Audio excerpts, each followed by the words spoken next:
Axum was once the pride of Tigray, the city of saints, the city of kings, where history whispered through stone and faith echoed in every step. My name is Mulu. I am a mother of 3, and I remember the morning everything changed. That day, we heard birds and church bells, not bullets. We made coffee, not burials. We had hope. Then came the trucks. Strange voices. Soldiers we didn't know. They said they came for peace, but peace doesn't wear boots, and it doesn't point guns. My eldest son, Henok, was only 17. Kind eyes, strong hands. He always helped our neighbors, always brought water to the old man near the church. I told him to stay inside, to keep his head down. He said, "People need help," and he left. He never came back through that door.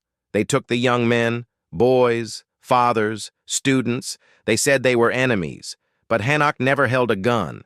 He held books. He held his sister when she cried. He held my hand during the holidays. That was the only strength he knew. Now, strangers held him tied, blindfolded, barefoot, and marched him through the streets of Axum, past the church, past his home, toward the unknown. I followed not with my feet, but with my eyes. Mothers beside me didn't speak. We stood still, like stone. Even grief could get you killed. The sun stood still that day. No wind, no birds, just silence, and then gunfire. Quick, cold, final. I dropped to my knees, not because I saw it, but because I felt it. One shot for each name, one sound for every dream cut short. They took my son in the shadow of a holy place and left only echoes behind. We waited for the soldiers to move on. Then we walked, afraid, but needing to know. They had thrown the bodies like trash near the cliffs outside the city. No names, no markers, just silence and stone. I found Henok, his shirt torn, his eyes closed,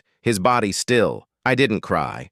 I just touched his hand. It was cold, but he was still my son. We buried them ourselves, with our own hands, with no priest and no prayer. We used what we had: a white sheet, a piece of cloth, one candle. We whispered their names. We placed stones where crosses couldn't go, and we wept without sound. My hands bled from digging, but my heart bled more. Henok should have had a wedding, not a grave. The world moved on, but we stayed broken. Some mothers stopped speaking.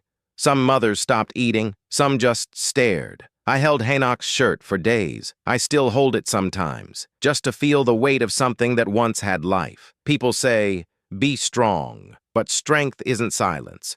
Strength is remembering, and I will remember until the end. Days became weeks. The sky still hung above us, but the world stayed silent. No help came. No justice followed. Only silence. As if our sons were never born. As if their hearts never beat. As if their lives didn't matter. I listened to the radio every day, not for hope, but for proof that someone, somewhere, still cared. There were no names, only numbers. But Henok was never a number. I still hear his voice, in the wind, in his sister's laughter, in the silence of morning. They killed him once with bullets, but they will not kill him again with forgetfulness. I say his name every day, because memory is resistance, and love outlives war. To those who still walk these roads, to those who lost sons, daughters, fathers, you are not alone. I carry your grief. You carry mine. And to the world that turned away, we are still here. We remember. We mourn. We survive until the end.